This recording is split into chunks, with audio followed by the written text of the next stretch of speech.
Bí bàbá ẹ̀ ṣe sọ lẹ́ẹ̀kan wípé ó di pé òun pa àbúrò ẹ̀, kí lórúkọ ẹ̀ náà? Àdìsá. Tí ọjọ́ ìwọ náà pa àbúrò ẹ̀. Ọdún náà pàdé. Ọdún yìí, but òun sọ pé láti bí abí 7 years ago. 2017 tó ń sọ ọ̀rọ̀ nínú àpèjì ìgbà. Ok, wọ́n ti lọ sí prison rí. Ó sọ fún wa pé lọ sí prison rí náà.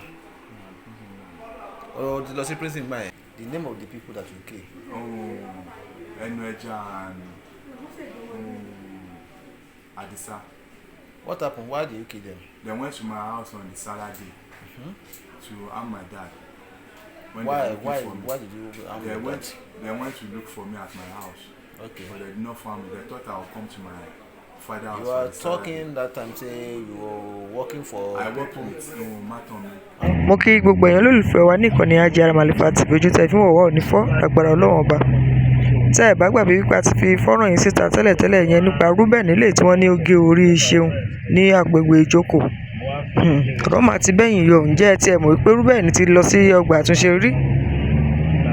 Ẹnìkan lè tí orúkọ rẹ̀ ń jẹ́ Wàsíù Abíọ́dún Adéjùmọ̀ tó sọ wípé àbí òun náà ní agbègbè Ìjókòó, ó mà ti sọ bọ́rọ̀ ṣe jẹ́ gan. Gẹ́gẹ́ bí Abíọ́dún bó ṣe fi ọ̀rọ̀ náà léde, ó ní irọ́ ó pọ̀ nínú ọ̀rọ̀ tí Ruben ti sọ tẹ́lẹ̀tẹ́lẹ̀ nítorí ó ti pẹ́ gan táwọn ti ṣe ikú pa Àdìsá eléyìí tó jẹ́ àbúrò rẹ̀. Ó ní látàrí pé wọ́n lọ sílé bàbá tòun náà, wọ́n wá òun níbẹ̀ wọn ò sì róhùn, wọ́n sì ṣekú pa bàbá òun. Nínú ìfọ̀rọ̀wérọ̀ eléyìí tí iléeṣẹ́ ọlọ́pàá ṣe fún un ló ń jẹ́ kó yé wa wípé kódà nínú ọ̀rọ̀ rẹ̀ láti mọ̀ wípé Ruben ti lọ sí ọgbà àtúnṣe rí. Ẹ fìdílé nǹkan kẹjẹ àjọgbọ̀. Your name? Wasiu Abiodun Adejumo. Wasiu Abíọ́dún Adéjùmọ̀. Your age? 37 years. 37 years. Where were you born? Ma? Where were you born?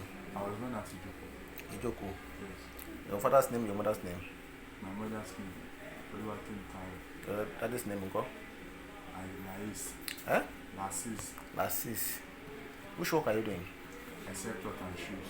Eh? I sell cloth and shoes. Cloth and shoes. Where did you sell it? I sell it at 54. Are you married? Yes. Okay, what brought you to the station? Where are you here? I was arrested like 4 months ago for courtesan. Okay. Explain everything to me. I don't want to ask you again. Explain everything as you told us before. I was narrate arrested everything to me. last 4 months ago for courtesan and they charged me to court. So they bailed me from court and I went to.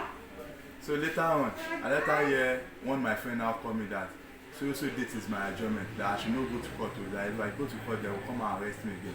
And now asking that they will arrest me for murder. Say which murder again? That I've already gone and faced the 2 murder I commit at 217. Okay, That, you are killing people from 217, have you? yeah, 217. What's the name of the people? Eh? The name of the people that you kill. Ẹnu ẹja and Adisa. What happened? Why did you kill them? They went to my house on the Saturday to harm my dad. When Why? they were looking for me, Why did you harm they your went. dad? They went to look for me at my house, Okay. but they did not find me. They thought I would come to my father's house. You on were the Saturday. talking that time saying you were working for I worked people. with Matomi. Matomi? Yes. Who is Matomi? I know the Oba of Ojukwu.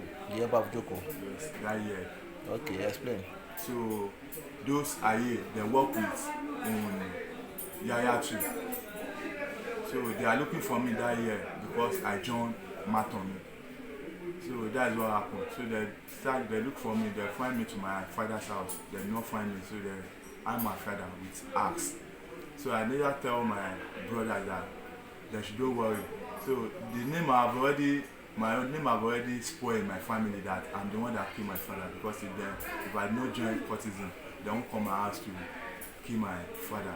So I tell them that they should not worry, that I will revenge. That's what happened.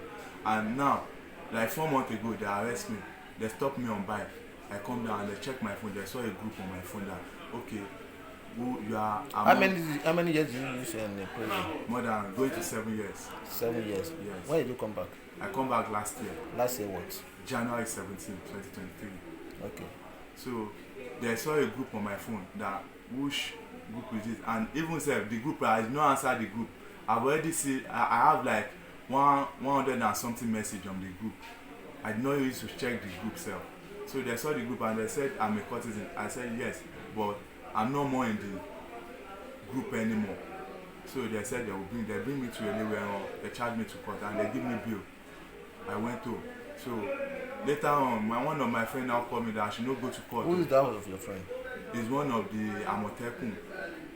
That I should not go to court with them. They said they will go and they'll come and arrest me again and charge me for murder. Now I said, which murder again? I've already gone and faced the 2 murder I commit in 2017. Which murder they will charge me again? That is what happened. And that issue now, I have an issue with my girlfriend that time. So my mom begged me to let her to know my house. Okay, but you run away. When they said they want to come and arrest me again in court, that is why I jumped the bill. Join the bill and run away to where? To Igbora. Igbora. Yes, I relocate to Igbora that they won't know my movement anymore. So I have an issue with my girlfriend that months ago. So that my girlfriend now come to court and pick the court clerk and my brother that stand as shorty to me and bring them to Igbora to arrest me. That's why I'm here. So since how many months have you been here? Like 1 month, 1 week now. Okay, before they arrest these people, have you? Yes. Okay, you have been here before they arrest them. Yes. Okay, what do you gain in this issue of courtesy now? What did you gain I there? did not gain anything because I've already relocated away from where people said start shouting my name. That I do so thing, I do so thing. I've already relocated. Have you renounced when you come from prison? Have you renounced? No, at all. Why? I don't And know. that's why you are still in the group with that. I don't know how I will do it. That is what happened. And when they arrest me for this courtesan, is what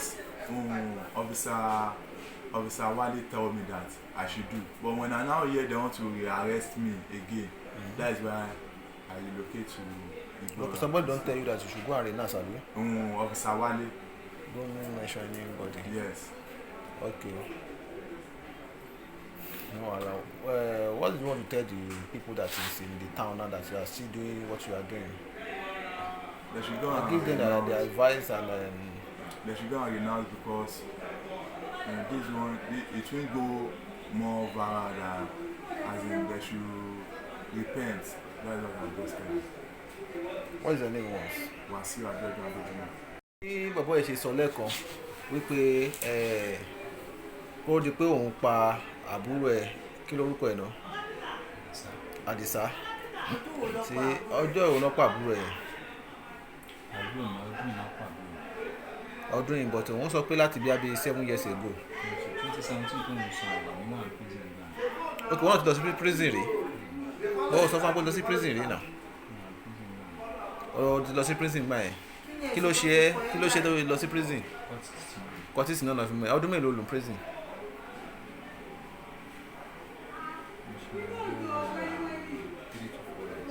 3 to 4 years ní prison ìgbà tó dé kí ló tó lọ renounce tó tún continue ẹgbẹ́ yẹn náà ní 2017 yẹn ó ti pẹ́. mi ò mọ̀ kọ́ yẹn máa ń rí náà mi ò mọ̀ so. bọ́n ìgbà tó mọ̀ pé nǹkan tó gbé lọ sí prison yẹn ó ṣe jáwọ́ pátápátá. mo ti step back because.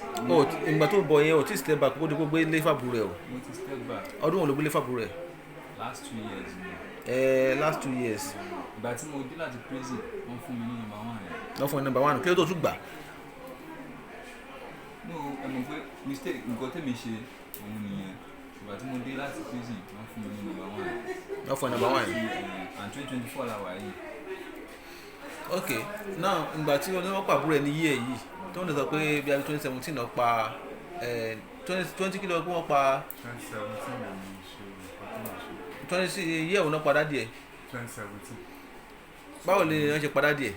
20 kò wọ́n ní báwo ni ẹ má bí gbogbo wọn ní gbangba jẹ̀kùn ìdílé ti gbẹ̀rù.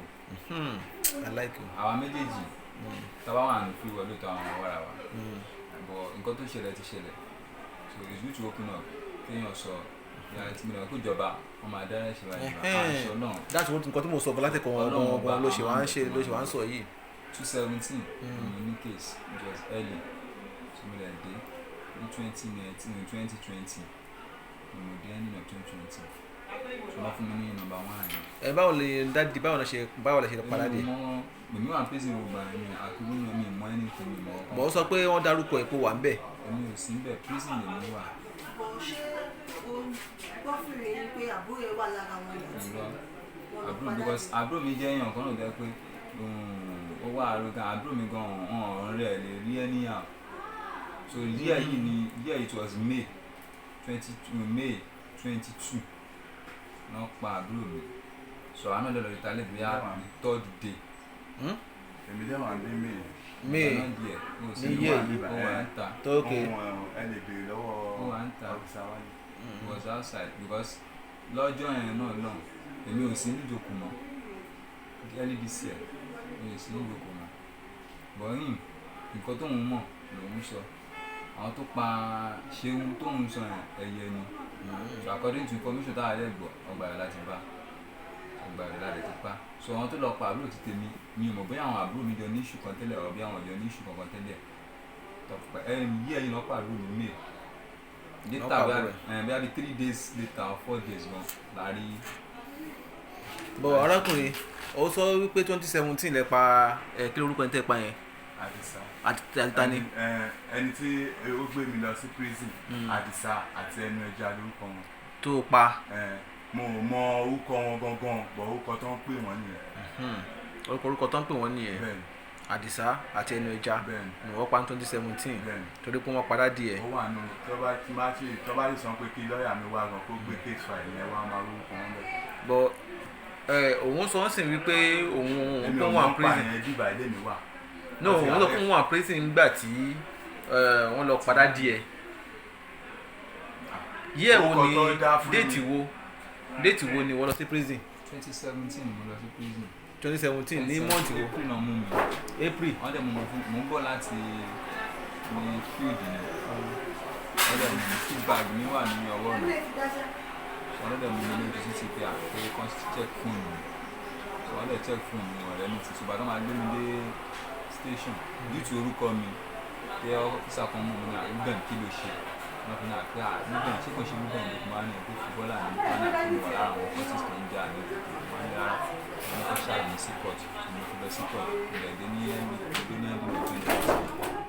dé ṣùgbọ́n tí mo dẹ̀ dé so wọ́n fi number 1 yẹn náà fún mi so number 1 yẹn mi lò tó bí i 8 months sí 6 months bàtí mo ṣe wà ní number 1 gan time yẹn ni òun náà dé time yẹn ló dé is that bí i 2020 or 2021 ló dé sí Joko because èmi ti sọ ní àná nígbà mi gbà if he is wise tó bá gbọ́n màá mọ̀ because gbogbo ìgbà tí mo fi wà ní throne kò sí àwọn bóun ṣe náà ń wà pọ̀ láwọn nígbà mi náà wà pọ̀ láwọn nígbà tí ẹ̀kọ̀ọ̀kan náà èmi àti Paul jọ máa ń wà ní Paul is the second person to you ṣeun èmi àti ẹjọ́ máa ń wà ní Stone àjọ máa ń wà ní because èmi àtàwọn yẹn jọ ṣe kékeré bí màdé náà jọ ṣe kékeré èmi àtàwọn yẹn náà ṣe jọ ṣe kékeré.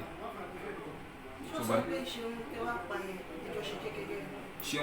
ṣeun tá a pa yẹn gbọngàn kọ́ ó tún ní ẹ̀mí kan náà tó ń jẹ́ ṣeun láàrin ọtí ẹ̀ Stone yẹn náà ọjọ́ wà Paul yẹn náà ọjọ́ wà ní so èmi àtàwọn yẹn jọ máa ń sọ̀rọ̀ dáadáa àjọ máa ń sọ̀rọ̀ ṣùgbọ́n tó di last ọ̀rọ̀ tó ń sọ ẹnu ẹja tó ń sọ yẹn it was last year ló fọ́ọ̀lù ẹnu ẹja ṣèkómọ ń sọ fún tẹ́lẹ̀ ó ṣèkómọ ní Monday ẹ fọ́ọ̀lù ní Wednesday àárín week yẹn it was ọ̀rọ̀ ní ọ̀sẹ̀ ni so retaliation yẹn èmi dẹ̀kẹ̀ mo ti drop tó èmi fẹ́ lọ fún trial gbà yẹn mo drop nǹkan yẹn fún àbúrò mi mo ní kàn fún òun ní kàn fún ìgbà tó lè máa padà kàn náà ni wọ́n